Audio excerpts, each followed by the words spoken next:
खमा गणी भारत। मैं हूं आपका दोस्त डॉक्टर नितिन जोशी। आज का जो एपिसोड है उसमें कुछ डिफरेंट होगा, कुछ अलग होगा और हम कुछ नया करने की कोशिश कर रहे हैं। खाने के साथ थोड़ा सा अपने खुद के लिए, अपनी माइंड के लिए, अपनी आत्मा के लिए खाना ढूंढा जाए। जैसे कि इंग्लिश में कहते हैं फूड फॉर थॉट्स। तो आज हम फूड फॉर थॉट्स ढूंढने निकले हैं जोधपुर में स्थित मेरती गेट पर कुचामन हाउस।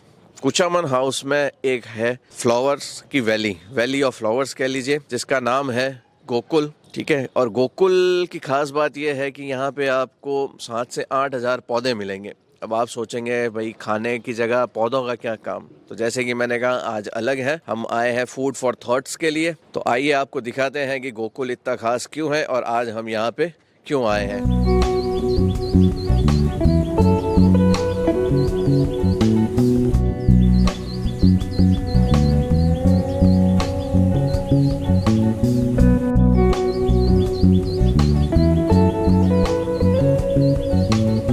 आज हमारे साथ हैं रविंदर जी काबरा जी, जिनकी 40 साल की मेहनत का नतीजा आप ये फूलों के रूप में देख रहे हैं। बहुत अच्छा लगा कि आप यहाँ पधारे और एक मौका मुझे दिया प्रकृति को लोगों के साथ शेयर करने का। ये जो वीडियो आप बना रहे हैं, मुझे उम्मीद है कि ये बहुतों को इंस्पायर करेगी। मुझे ये इंस्पिरेशन मेरे दादाजी से मिला। उनका नाम गोकुल चंद्र काबरा था और वो बहुत बड़ा मतलब गार्डनिंग के एक्सपर्ट थे। बचपन में 10 साल की उम्र से मैं उनको गार्डनिंग करते देखता था। तब यहाँ 4-5 बागवान हुआ करते थे उनके साथ में काम करने वाले, और वो खुद 5 घंटा बैठ के गार्डनिंग करते थे। वो मेरे लिए इंस्पिरेशन बन गया और वहीं से उनके साथ चलते चलते उनकी एक एक जो वो गार्डन में काम करते थे, एक एक गतिविधि को मैं देखता था और वो ही मेरा सबसे पहला लेसन गार्डनिंग का हो गया। फल भी हैं, फल बहुत तरह के फल लगे हुए हैं। संतरा लगा हुआ है, मौसम्बी है, शहतूत है, फालसा है, अमरूद है, नींबू है, ये फल लगे हुए हैं। सब्जियों में बैंगन अभी लगा हुआ है, भिंडी, तुरई, लौकी, पुदीना, धनिया, ये सब लगाता हूँ। बट मेरा शौक़ ज़्यादा फूलों से है। देखिए, जो मैं कर रहा हूँ मेरा तो अब ये प्रकृति प्रेम है। मतलब एक वो बोलना चाहिए कि पैशन हो गया। इनके बगैर मैं नहीं जी सकता, शायद ये भी मेरे बगैर नहीं जी सकते। अब हमारा एक रिश्ता ऐसा बन गया है माँ और बच्चों का। ये 9 से 10 हज़ार बच्चों की एक छोटी सी दुनिया है मेरी, और रोज़ मुझे करीब करीब 8 से 10 घंटा रोज़ाना लगता है।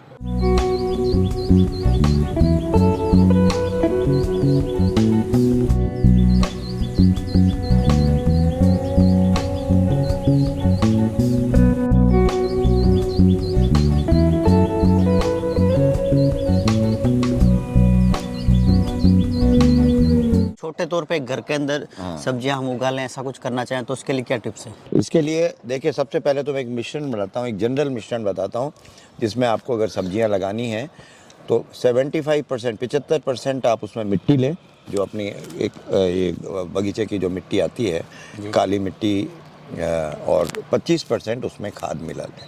खाद में गोबर की खाद ले सकते हैं आप, लेकिन सड़ी हुई हो, या वर्मी कंपोस्ट, केंचुआ खाद, ये दोनों में से कोई भी खाद ले लें। और बकरी की खाद अगर आप ये काम लेते हैं तो उसको पीस कर उसका बिल्कुल पाउडर बना के फिर यूज। तो 75% मिट्टी और 25% खाद, ये आप एक गमले में, क्योंकि आप अपने छत पे लगा रहे हैं या बालकनी में लगा रहे हैं, ये मिश्रण लगाइए। और बीज, आपको अच्छे बीज कभी भी लाएं, आप उसमें सस्ता नहीं देखें कि भाई वो थोड़ा महंगा है। महंगा नहीं है, वो आपको रिजल्ट देगा। गमला अमूमन 10 से 12 इंच से बड़े गमले की ज़रूरत नहीं होती है। आपको कुछ भी लगाना है, चाहे बेल लगानी है तुरई की, चाहे ककड़ी की बेल लगानी है, चाहे सब्जियां लगानी है, आप 10 इंच के गमले में आराम से ले सकते हैं। ज़्यादा बड़े गमले ना लें। और अगर आपको वज़न कम करना है कि भाई मेरे वज़न हो गया, या कोई बुज़ुर्ग हैं जो करना चाहते हैं, जिनको उठाने में वज़न मतलब तकलीफ, तो उसके लिए उसमें उनको ये करना चाहिए कि 50% कोकोपीट, अच्छा, और 25% मिट्टी और 25% खाद, इसका मिश्रण मिला के अगर वो करेंगे तो गमले बहुत हल्के हो जाएंगे। बहुत आराम से उनको इधर उधर करना हो करेंगे। तो ये तो हो गई मिट्टी की बात। अब ये हमने लगा दिया। बीज कैसे लगाना है ये भी मैं थोड़ी सी जानकारी दे देता हूँ।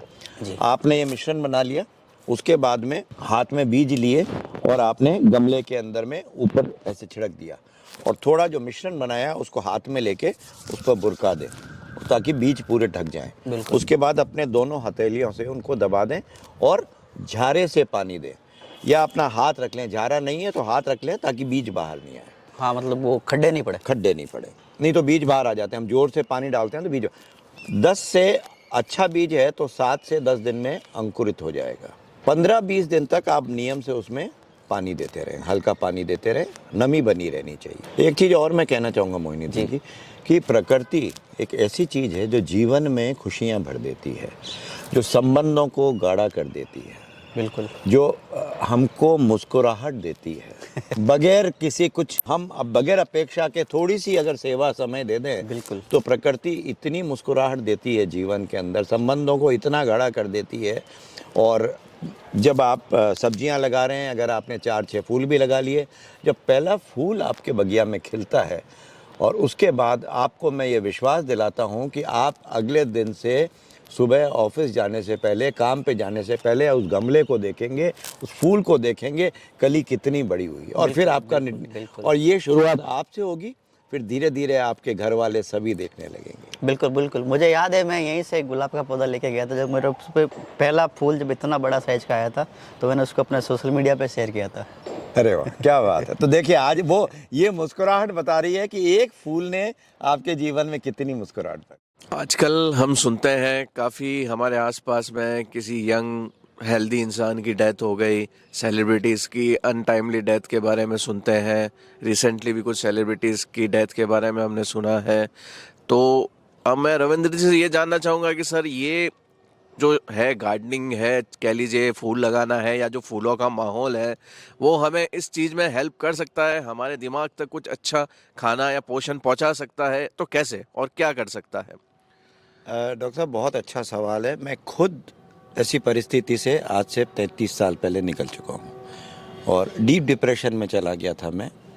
बिजनेस में कुछ प्रॉब्लम्स हो गई थी उसकी वजह से, लेकिन प्रकृति के साथ रह के, चाहे वो फूल खिलाए हैं, चाहे सब्जियां लगाई है, चाहे फल लगाए हैं, ये चीज़ के अंदर इन्वॉल्वमेंट के अंदर में आप लिटरली वो जो आपका डिप्रेशन है ग्रेजुअली धीरे धीरे निकलने लग जाता है, क्योंकि इससे इतनी प्रसन्नता, इतनी खुशी मिलती है।